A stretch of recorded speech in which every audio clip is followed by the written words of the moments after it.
Sir ಬಂದಾಗಿಂದ copy ಹಂಗೆ ಐತೆ ಆರೋಗಿರುತ್ತೆ. ಒಂದ್ ನಿಮಿಷ ಇರಿ. ದೀಪಾ ದೀಪಾ ಬೇರೆ ಕಾಪಿ ತಗೊಂಡ್ ಬಾ. ಇಲ್ಲ ಬೇಡ ಪರವಾಗಿಲ್ಲ. ಇರಿ ಸರ್ ಇರಿ. ದೀಪಾ ಬಾ ಇಲ್ಲಿ. ದೀಪಾ ಕಾಪಿ ಆರೋಗಿರುತ್ತೆ, ಬೇರೆ ಕಾಪಿ ಮಾಡ್ಕೊ ಬರ್ತೀಯಾ? ಸರಿ. ಪರವಾಗಿಲ್ಲ, ಇಟ್ಸ್ ಓಕೆ. ಇಲ್ಲ ಸರ್, ನಾನ್ ಬೇರೆ ಕಾಫಿ ಮಾಡ್ಕೊಂಡ್ ಬರ್ತೀನಿ. ಇಲ್ಲ ದೀಪಾ, ನಾನ್ ಬೆಳಗ್ಗೆ ಕುಡಿದ್ ಬಂದೆ, it's okay. Dhruva, next time ಬಂದಾಗ ಪಕ್ಕಾ ಕಾಫಿ ಕುಡಿತೀನಿ.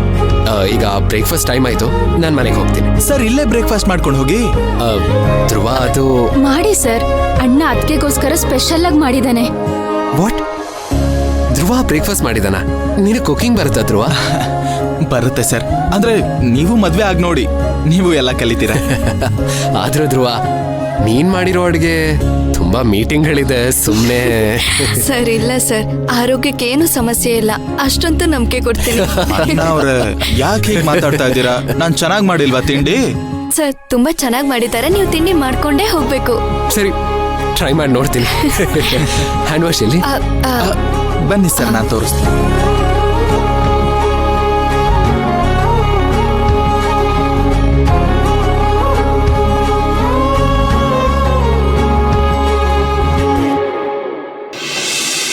ಪರವಾಗಿಲ್ಲ ಧ್ರುವ, ಚೆನ್ನಾಗಿ ಅಡುಗೆ ಮಾಡ್ತೀಯಾ?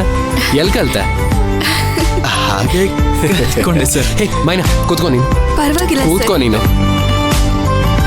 ಹುಷಾರು. ಸರಿ ಧ್ರುವ, ನನಗೆ ಟೈಮ್ ಆಯ್ತು, ನಾ ಹೊರಟೆ. ಮೈನಾ, ಹೇಳಿರೋದೆಲ್ಲ ನೆನಪಿದೆಯಲ್ಲ? ಆ ಪೌಡ್ರು ಮೆಡಿಸಿನ್ಸ್ ಎಲ್ಲ ಆನ್ ಟೈಮ್ ತಗೋಬೇಕು. ಬನ್ನಿ ಸರ್, ನಾನು ಜೊತೆ ಅಲ್ಪ. ಸರಿ, ಹುಷಾರು.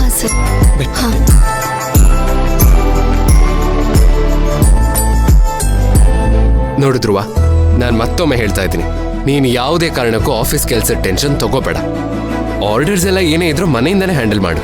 ಆ್ಯಂಡ್ ಆನಂದ್ ಹತ್ರ ಫೋನಲ್ಲಿ ಕೋಆರ್ಡಿನೇಟ್ ಮಾಡ್ಕೊ. ಹಾಗೇನಾದ್ರೂ ಎಮರ್ಜೆನ್ಸಿ ಅಂತಿದ್ರೆ ಒಂದು ಹಾಫ್ ಡೇ ಆಫೀಸಿಗೆ ಬಂದು ಹೋಗು, ಅಷ್ಟೇ ಸಾಕು. ಈಗ ಸದ್ಯಕ್ಕೆ ನೀನು ಮೈನನ್ ಜೊತೆ ಇರಬೇಕು ಧ್ರುವ. ಮೈನ ನಿನ್ ಪ್ರಿಯಾರಿಟಿ ಆಗಿರ್ಬೇಕು. ನೀನು ಅವಳನ್ನ ಏನಾದ್ರೂ ಒಬ್ಳೇ ಬಿಟ್ರೆ ಮತ್ತೆ ಅವಳ ಕೆಲಸ ಕಾರ್ಯ ಜವಾಬ್ದಾರಿ ಅಂತ ರೆಸ್ಲೆಸ್ ಆಗ್ತಾಳೆ. ಈಗ ಎಷ್ಟು ಟೈಮ್ ಆಗುತ್ತೋ ಅಷ್ಟು ಟೈಮ್ ಮೈನನ್ ಜೊತೆ ಸ್ಪೆಂಡ್ ಮಾಡು ಧ್ರುವ. ನನಗೆ ಮೈನಾ ಅವ್ರ ಜೊತೆ ಟೈಮ್ ಸ್ಪೆಂಡ್ ಮಾಡೋದಕ್ಕೆ ಇಷ್ಟ ಇಲ್ಲ ಅಂತಲ್ಲ ಸರ್, ಆದ್ರೆ ನನಗೆ ತುಂಬಾ ಗಿಲ್ಟ್ ಕಾಡ್ತಾ ಇದೆ. ಗಿಲ್ಟ್ ಕಾಡ್ತಿದ್ಯಾ? ಅಂಥದ್ದೇನಾಯ್ತು ಧ್ರುವ? ಸರ್, ಅವರು ಹಾಸ್ಟೆಲಲ್ಲಿ ಇದ್ದಾಗಲೇ ಸೇಫ್ ಆಗಿದ್ರು ಅಂತ ಅನ್ನಿಸ್ತಾ ಇದೆ ಸರ್. ನಾನು ಮನೆ ಕರ್ಕೊಂಡು ಬಂದಿದ್ದಕ್ಕೇನೆ ಈ ರೀತಿ ಸಮಸ್ಯೆಗಳಾಗ್ತಿದ್ಯಾ ಅಂತ ಅನ್ನಿಸ್ತಾ ಇದೆ. ಯಾಕಂದ್ರೆ ನಾನು ಮನೇಲಿ ಇಲ್ಲದೆ ಇದ್ದಾಗ ತುಳಸಿ ಮತ್ತೆ ಅಮ್ಮ ಇರ್ತಾರೆ, ಅವರು ಕೂಡ ಅವ್ರ ಹತ್ರ ಸರಿಯಾಗಿ ಮಾತಾಡಲ್ಲ. ಹಾಗೆ ಸುಮ್ಮನೆ ಕೂರೋದಕ್ಕೂ ಅವ್ರಿಗೆ ಇಷ್ಟ ಆಗಲ್ಲ. ಅವ್ರ ಮುಂದೆ ಏನಾದ್ರೂ ಕೆಲಸ ಮಾಡ್ತಾನೆ ಇರಬೇಕು ಅಂತ ಇರತ್ತೆ. ಅದಕ್ಕೆ ಅನ್ಸತ್ತೆ ಸರ್, ಅವ್ರು ಈ ಥರ ಕೆಲಸ ಮಾಡೋದಕ್ಕೆ ಹೋಗಿ ಈ ಥರ ಬಿದ್ದು ಏಟ್ ಮಾಡ್ಕೊಂಡಿರೋದು. ನೋಡಿದ್ರುವ, ನಿನಗೆ ಈ ರೀತಿ ಗಿಲ್ಟ್ ಕಾಡೋ ಅವಶ್ಯಕತೆ ಇಲ್ಲ. ಮೈನನ್ನ ನೀನು ಮನೆಗೆ ಕರ್ಕೊಂಬಂದು ತುಂಬಾ ಒಳ್ಳೆ ಕೆಲಸ ಮಾಡಿದ್ಯಾ. ನೀನೇ ಯೋಚನೆ ಮಾಡು, ಒಂದ್ ವೇಳೆ ಅವಳು ಹಾಸ್ಟೆಲಲ್ಲಿ ಇದ್ದಿದ್ರೆ ಅಮ್ಮ ಮತ್ತೆ ಅವಳ ಮಧ್ಯೆ ಇರೋ ಈ ಮನಸ್ತಾಪಗಳೆಲ್ಲ ದೂರ ಆಗ್ತಾ ಇತ್ತಾ? ಇಲ್ಲ ಧ್ರುವ, ನೀನು ಆಕ್ಚುಲಿ ಒಳ್ಳೆ ಕೆಲಸ ಮಾಡಿದ್ದೆ. ಸ್ಟಾರ್ಟಿಂಗು ಮನಸ್ತಾಪಗಳಿದ್ದೇ ಇರುತ್ತೆ, ಆದ್ರೆ ಹೋಗ್ತಾ ಹೋಗ್ತಾ ಎಲ್ಲ ಸರಿ ಹೋಗುತ್ತೆ ಧ್ರುವ.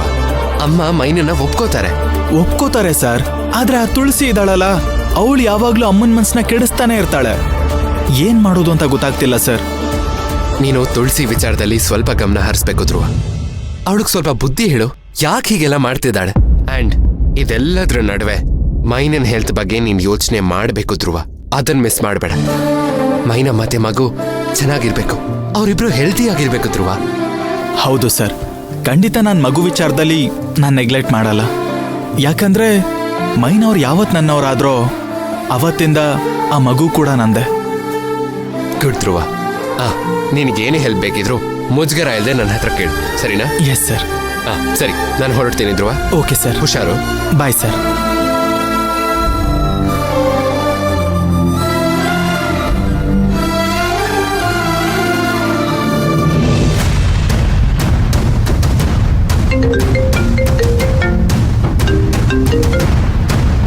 ಹಲೋ, ಎಲ್ಲಿದ್ಯಾ ಪುಷ್ಪಕ್? ನೀನು ನಿನ್ನ ಕಾಫಿ ತಗೊಂಡ್ ರೂಮಿಗೆ ಬಂದ್ರೆ ನಿನ್ನಲ್ಲಿ ಕಾಣಿಸ್ತಾನೆ ಇಲ್ಲ. ಅವಾಗ್ಲಿಂದ ಸುಮಾರು ಸಲ ಕಾಲ್ ಮಾಡ್ತಿದ್ದೀನಿ, ನೀನ್ ಕಾಲ್ ಕೂಡ ರಿಸೀವ್ ಮಾಡ್ತಿಲ್ಲ. What's happening? ಫೋನ್ ಕಾರಲ್ಲೇ ಇಟ್ಟಿದ್ದೆ. Anything urgent? ಎನಿಥಿಂಗ್ ಅರ್ಜೆಂಟ್ ಅನ್ನೋದು ನೀನು ನನಗೆ ಹೇಳ್ಬೇಕು. ಬೆಳಿಗ್ಗೆನೆ ಅಷ್ಟು ಅರ್ಜೆಂಟ್ ಆಗಿ ರೆಡಿ ಆಗಿ ಎಲ್ಲಿಗೆ ಹೋಗಿದ್ಯಾ? ಧ್ರುವನ್ ಮನೆಗೆ ಹೋಗಿದ್ದೆ ನರ್ತನ. ಅದು ಮೈನ ನೋಡೋಕ್ಕೆ ಅಂತ ಹೋಗಿದ್ದೆ.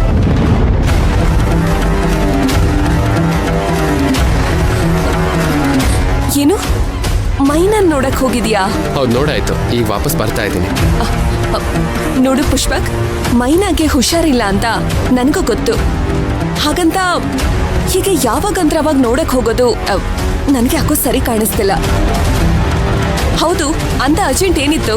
ಅದು ಬೆಳಿಗ್ಗೆನೆ ಹೋಗಿ ಅವಳನ್ನ ನೋಡೋ ಅಂತದ್ದು. ಹಾಗೇನಾದ್ರೂ ಇದ್ದಿದ್ರೆ ನೀನ್ ನನಗೆ ಹೇಳ್ಬೇಕಿತ್ತು, ನಾನು ನಿನ್ ಜೊತೆ ಬರ್ತಿದ್ದೆ.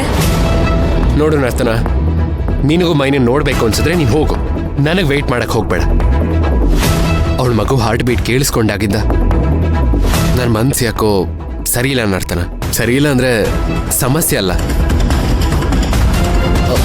ನನಗೇನೋ ಆ ಮಗು ನನ್ನ ಜೊತೆ ಮಾತಾಡ್ತಿತ್ತೇನೋ ಅನ್ನೋ ಥರ ಒಂದು ಫೀಲ್ ಆಗ್ತಾ ಇದೆ.